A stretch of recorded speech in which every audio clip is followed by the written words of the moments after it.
another episode of Queen Perspective. I am so happy to be here today. Most importantly, I'm happy that you all are here with us today. You all already see who I'm sitting down with. You know there's no perspective like a queen's perspective, but sometimes we do need a king's perspective. And today we are sitting down with King Lamar Odom. How are you, Lamar? I'm fine. How are you? You looking mighty good today. Thank Smelling good, looking good. It's just my pheromones. I don't have any going on. Oh, it's just your so this your natural scent. Yes, ma'am. Okay. Well, thank you so much for being here with us today. I know that some of my audience probably knows that I know you from planning your recent engagement party. Yeah. That ended. I didn't get to do your wedding. Mm-hmm. So you did an incredible job. Thank you so much. A really, really nice job. Thank you so much. Thank you all for hiring me for that job. Thank you. So thank you so much. So that's how I know Lamar. I know Lamar from his previous engagement. I planned his engagement party, decorated his engagement party, handled everything from A to Z. So that's how we know each other, and that's how we're familiar with each other. But today we're not talking about that, right? Okay. Today we are talking about, you know what I want to talk about, Lamar? What do you want to talk about? I want to talk about life. Okay. I just want to talk about life in general. I noticed that you have a new book coming out, From Darkness to Light. Yeah, Is that Darkness right? to Light. It's been out for, I think, a year now. A year? Okay. Like, it did pretty well. Yeah, that's Unexpected. good. Yeah. Why unexpected? Because I was just really just kind of like sharing my turbulent time with drugs. I didn't think it was going to turn out to be a New York Times bestseller. Yeah, and it Touch is. so many people's lives. But you know what, as I sit here and I listen to you say that, and you say that you didn't think that it was going to turn into a New York Times bestseller, why wouldn't you think that? Do you know how many people love you? Yeah, I was just really just telling my story, and it was probably like the best therapy session I ever had. Yeah. It was extremely therapeutic. Just talking, getting it out, and getting into a book. Because I think I wanted to take the narrative back, because there were so many people talking about the dark side. Yeah, the dark side. With drugs, so I want to take the power back. Well, I just want to tell you, like, over the last year, the last couple of months, I don't know if you're working with a new team or something has changed, but I've definitely seen a tremendous outbringing of not just the dark side, but the light side of you, which I think the world needs to see more of. You know, for me, I don't know about you, but for me, I grew up more so like the black sheep in the family. Yeah? Yeah, I was always the one that was getting into stuff. I was the one that got pregnant early. I was always the one that was labeled the black sheep. Were you labeled that in the early age? No. No, Mooka, no. How was your childhood then? I was my mother was the youngest of 5 kids. So I was, the baby's baby. Okay. And then I had this extraordinary talent that I knew was going to make my life better. Yeah. So I was kind of supportive. Yeah. So your mother was supportive of your... Yeah. But my mother passed away when I was 12 years old. Okay. Sorry to hear that. That's okay. My mother passed away when I was 16. Yeah. So I was kind of put out here to kind of figure it out. You know, I always tell people I bossed up because I had to, not because I wanted to. You know, sometimes life throws you things, and either you're going to catch the ball and keep going, or you're going to tumble down. Yeah. So for me, I kind of caught it and kind of just kept rolling. Is that what happened with you? Yeah, well, I had that basketball, and then my grandmother for my base. That kind of like kept my direction. Kept you in the road. Yeah, in the right direction where I know where I'm going. Yeah, well, that's good that you had that. Plus, I knew, my gut, I knew I was going to play the end of the day. Yeah. When I was 6 or 7 years old. I knew I was destined to play the Okay. And I know Father's Day just passed. Happy Father's Day. Did you have a good Father's Day? I did. You I did? did. I was in Miami with my managers. Yeah, we had a really good time. Okay. I was still waiting for my watch or something like that. Who's giving you a watch, I Lamar? was hoping they was going to get it. Oh, so how are you dealing? I'm so sorry to hear about the passing of your father. Oh, this so Yeah. So how are you dealing? Are you dealing with that? When did you all really start to begin and build a relationship? To heal? I think it was when I was in high school. Mm-hmm. When I was in high school, he was from Brooklyn, Mm-hmm. and he even moved like right down the block Mm-hmm. from me. And did you know the whole time he was your dad? well, You knew? Yeah. yeah. Come on, I mean, because listen, I've heard stories where people would be living next door to their dad, Oh no. and they didn't even know it was their dad. No, I knew who my father was. Okay. I knew Okay. who my father was. Yeah. But because of his problem and his addiction, Mm-hmm. we lost a lot of time Mm-hmm. when I was young. Mm-hmm. So when did you all start to kind of I think rebuild? when I was in high school. In high school. Yeah, in high school we started to get a lot closer. Okay. Okay. So when you think about, sometimes I think about there are so many things that I wish I could have asked my mother that I didn't get a chance to ask. There are so many unanswered questions. Is there one thing in particular that kind of sticks with you that you're just like, dang, I wish if my dad could come back right now, I would ask him this one particular question? Is it anything that you wish you could have a conversation you wish you could have had with him? I would probably ask him how did he handle my mother leaving her. Oh wow. Which I think I probably really know the answer to. What do you think it would be? Probably went to go get high. Yeah. And probably got stuck. Yeah. Yeah. So you think that when your mother left, it kind of spiraled him out, you think? Kind of caused him to find, things to kind of cope? Yeah, I mean, if I can go back and play, seeing their lives, yeah, how they affected each other. Yeah. Yeah. Yeah. So of course, everybody always talks about your love life. I mean, because you a king sitting over here smelling good naturally and looking good. So are you still out here looking for love yourself? I don't know. Marriage? I don't know if you could actually look for it. Mm-hmm. Well, you've been looking for it. I'm spontaneous. If it happens, it happens. Yeah, I kind of go with the flow. Yeah. With meeting people. And I'm damaged right now. I don't think I'll be good for it. Well, why do you say you're damaged? Because that last relationship I was toxic. It was toxic. So you think? So I think right now I have to take my time. She would have to take her time with me. Yeah. Was it toxic more of you though? Do you have some things you feel like you need to work on? Oh, 100%. 100%. Because a lot of times, and I'm speaking from a queen's perspective, a lot of times when things go left or go right, everyone has their side. You're a cheater? Yeah. Okay, so you don't think you could be with one? Lamar. I'm not saying I don't think I can be with one woman. Uh-huh. You know what I'm saying? I'm just saying if I could research myself and keep it real with myself. Does it feel natural to you though? Sometimes I'm like, does it feel this monogamy? Does it feel natural to you? Well, I know damn sure I want my woman to be with one man. Right, I was gonna get to that because it's like men will say no, it doesn't, but then they don't want their woman being with it. Yeah, hell no. Yeah, they don't want to share. I'm out to go. You out of there. Yeah, I don't. Most of them can't touch you. Yeah. I always wonder about that because men always say no, it don't feel natural, but then when you ask them if they woman can be with another man, they just like, no, I don't want my woman being with another man. Mm-hmm. So I know a lot of people do say that it don't feel natural at all. But to be with one person? Yeah, to be with one woman. So tell me this then. What is it gonna take for you to feel like, okay, this is one woman that I want to be with. I'm not gonna cheat on her. I'm not gonna do this. This is her. This is it. What's been missing from your other relationships that you feel like if you had those things that you could have been monogamous? I don't know, because what I really want in a woman, I had in my wife, but I just wasn't acting like. I think I lost it in the power. Mm-hmm.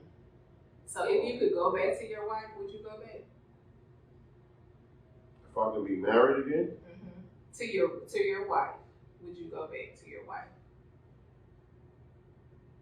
It would be either her or the woman that I was with before I was with my wife. Okay. That's it. So let me ask you this then, because a lot of people are always curious, like I said, about your relationship. So out of the women that you have been with, who would you say you think about the most right now? Like, yeah, I know it just came to your mind. I know as I said it, you thought about it. It's already fresh at the top of your. Out of all of the women that you dated, that you were married, I want to know because you know why I want to know because I always think about my exes and I always wonder, do they think about me? I always wonder which of my exes is like, dang, her name is Lala Manukian, but you know what I said? Her name is what? Lala Manukian. Lala Manukian. Yeah, but I mean. Is that a real name? Yes, man. Okay. I'm gonna sit up in here loud. But I mean, I think. Lala Manukian. Yeah. Okay. What was it? I think it's natural for us to miss people, right? Yeah, it is natural. But that meant a lot to us. Yeah, but sometimes there are just certain people as you mature and as you grow older, and you're just like, dang, I dropped the ball. Yeah, like dang, I really dropped the ball. If I had the opportunity, I would really, really go back to that if I had the opportunity, because I know who come to my mind.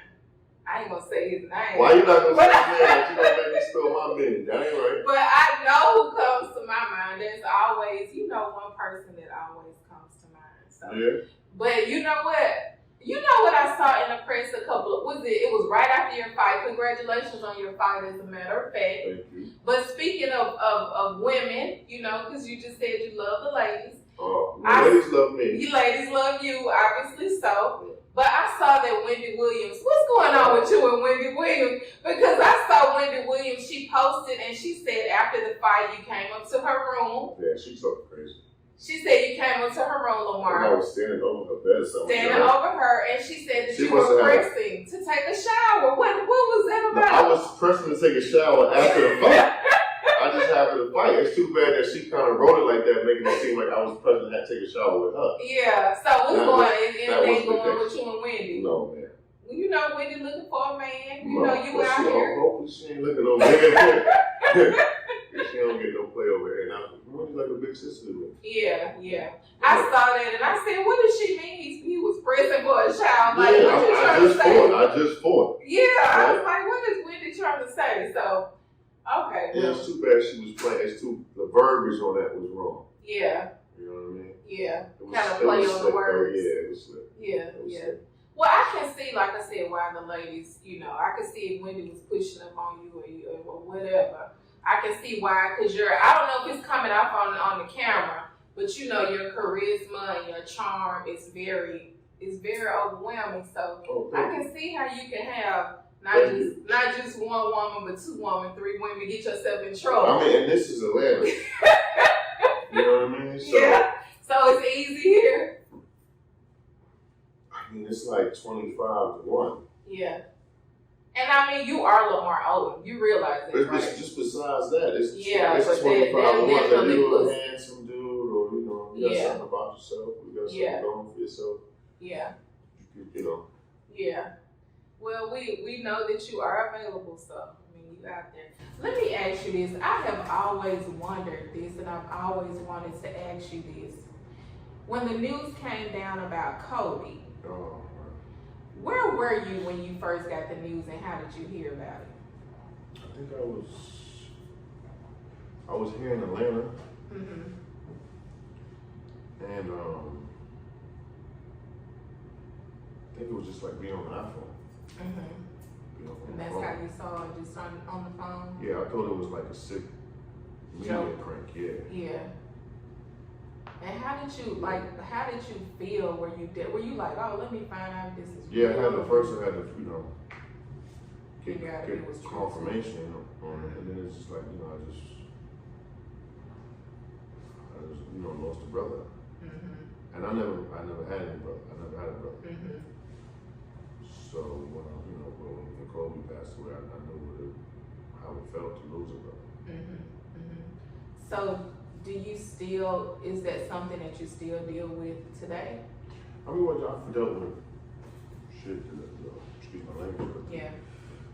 To loss of close ones or relatives, since I was a child. I've even lost my own child. Yeah. So You have? I didn't know that. Yeah. He was 6 months years old. His name was Jaden. Jaden. Okay. So how do you, I don't know about you, Lamar, but I have a very hard time. I feel like I'm a strong person and I can deal with a lot and process a lot. But when it comes to death, that's one of the hardest things for me to accept and for me to process. I don't know if it's because my mother passed away when I was young and I just couldn't process it. And so now, going to funerals and dealing with things like that is really hard for me. Is it hard for you? Well, I'll give you, I don't know, and some things, it hurts the statement, you gotta give it to God. And it was easy for me to give Jaden's death to God because he died on the same day as my grandmother, like 3 or 4 years apart. So, I consider that a coincidence or some kind of spiritual connection. She might be telling me that she got her, or whatever it may be. But it was kind of easy for me to. It felt natural, as if that was something that was aligned to happen. It was just kind of easy for that one to sink in.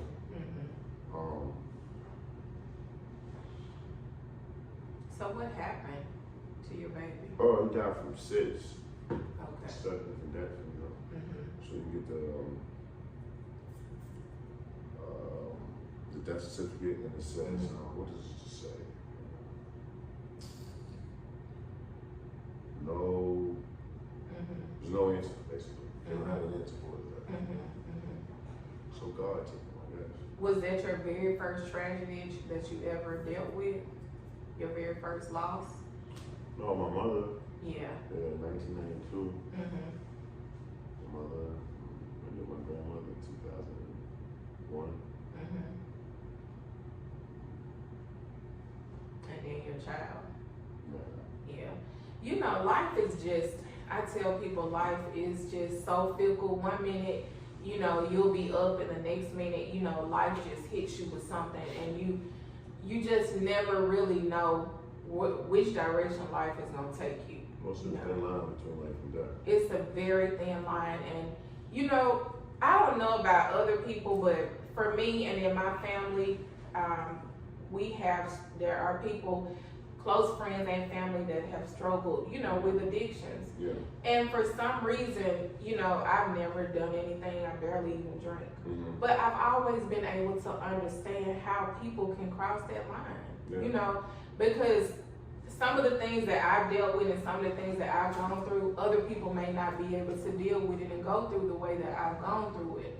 And I've come to realize that addiction is a very strong thing that runs in my bloodline, Yeah, well, I would say it'd be safe for you to probably stay on the same path as you've been on, and to let you know that addiction was strong, and to stay away from shit. Yeah. That's what I tell my kids all the time. Yeah. Because that one joint could lead to cocaine. Yeah. Cocaine could lead to who the fuck knows. Because something that broke my heart, I was watching the interview from DMX, and he was talking about, he was just saying how his close mentor that his mom put him with to help him is the one that kind of introduced him to stuff. Yeah. Well, it's so crazy because when I really think about cocaine and like freebasing cocaine and shit like that, who introduced that to me was my close friend at the time. Your close friend? My closest friend at the time. Oh wow! So were they just like, hey, try this, or how did that happen? Partying. Yeah. Hanging out late at night. Yeah. When your ass should be in the house. Yeah. Don't nothing good happen after 12 o'clock. Yeah. So my basketball coach used to tell me that. Well, once you realized that your friend had introduced you to hard drugs, did you have a conversation about it later, or at that moment did you? You know what's so crazy? I never really even had a conversation with him about it because he's no longer here. He's passed away. Yeah, his drugs wound up taking his life. Yeah, I never really had a chance to talk to yeah, them. but like if you really fuck with somebody, how could you really Yeah, you know, how could you do yeah, that to take them? that, you know? And I But always, at the time I'm like NBA star and all. yeah. You know what I'm saying? So do you blame him or No, I don't blame anybody. Yeah, I don't blame anybody. yeah, Because I know I was doing. yeah, yeah. So what advice would you give to, you know, the younger generation? They're looking up to us. You know what I'm saying? They hear the things we've been through. They know the things we've been through. And what advice would you give someone who is currently, I'm gonna say not just a person who has tried it, but I'm gonna say some of us who introducing it to Just don't really go down that road. Yeah. There's so many different ways you can vent. Mm-hmm. You know what I'm saying? Mm-hmm.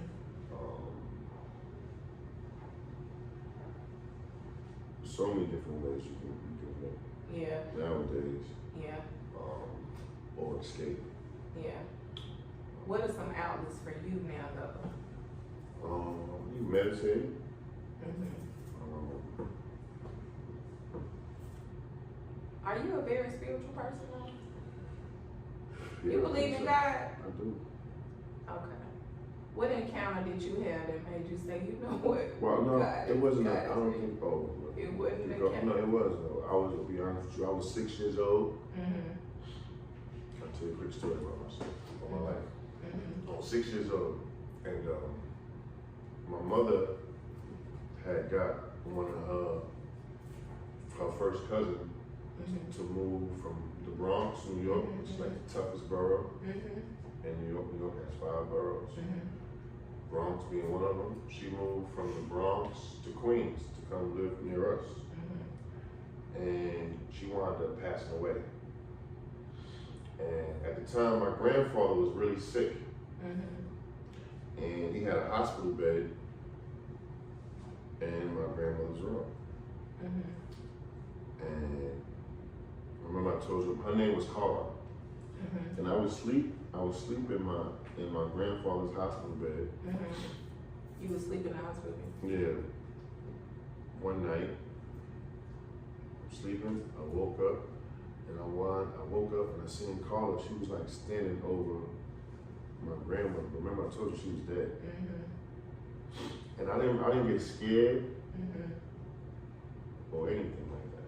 You felt a sense of peace? Yeah, at least that she was okay. Yeah. You know what I'm saying? Yeah. I don't know if I could break that down at 6 years old. You know what I'm saying? Yeah. It was a little spooky. Yeah. But I kept it to myself. I think I told my grandmother and maybe my aunt. And that was really it. But that was like, you know. Yeah. But even before that, my family was church going. Yeah. You know, it's just amazing. You know, we see people and, you know, we see people out on the court, you know, and we put all these celebrities. I work with a lot of celebrities. Yeah. You know, and one thing that I can pride myself on is whatever relationship I have with that person is not determined by the status of who they are. Because if people don't trust you, they're not gonna hire you. And so, but I'm able to see that a lot of people that are on certain platforms that we put up here, they're just normal people. You know what I'm saying? They deal with everyday issues just like we do. As a matter of fact, a lot of people that are on those platforms really deal with a whole lot more stuff than we do. You know, y'all go through so much, and it's so. Because I think about some of the things that I've done, and I say, if the world had an eye on some of the stuff I've done, like how would I be able to handle that? And just, you know, watching you from afar and seeing, you know, you go through things and seeing you, you know, progress or decline or what have you, and just having a whole world, you know, with their eyes and their opinions and all. How do you deal with that's a lot. That's a lot of pressure.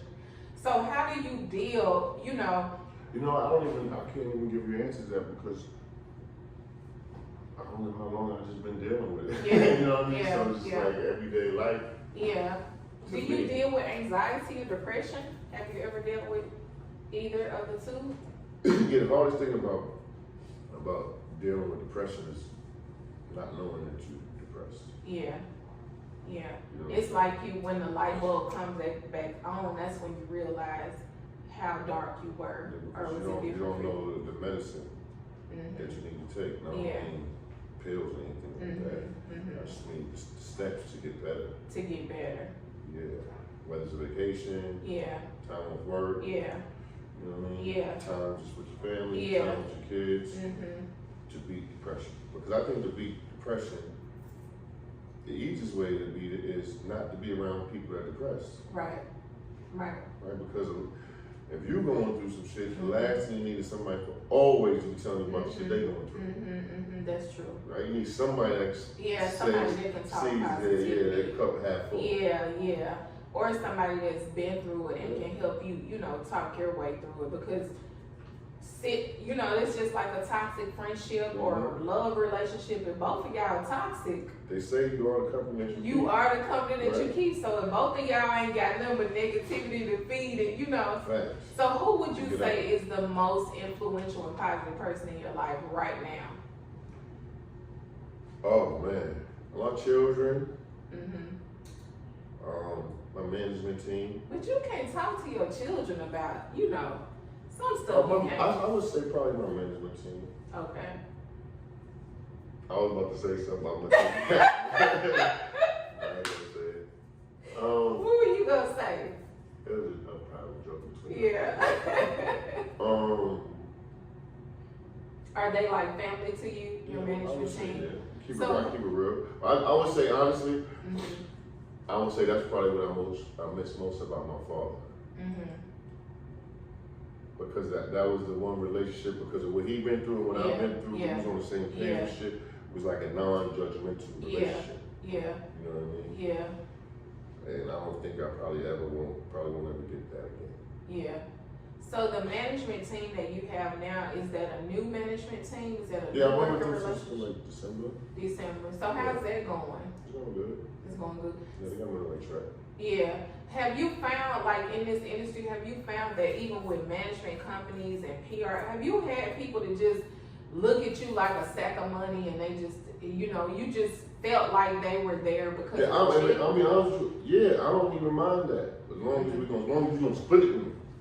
Yeah. Feel what I'm saying? If you're gonna look at me like a sack of money, you're gonna try to take more for yourself. Be a piece of shit. Go be a piece of shit by yourself. But if it makes sense. If we're gonna split it, you're gonna bring me some money, we're gonna split it. Right. I understand business.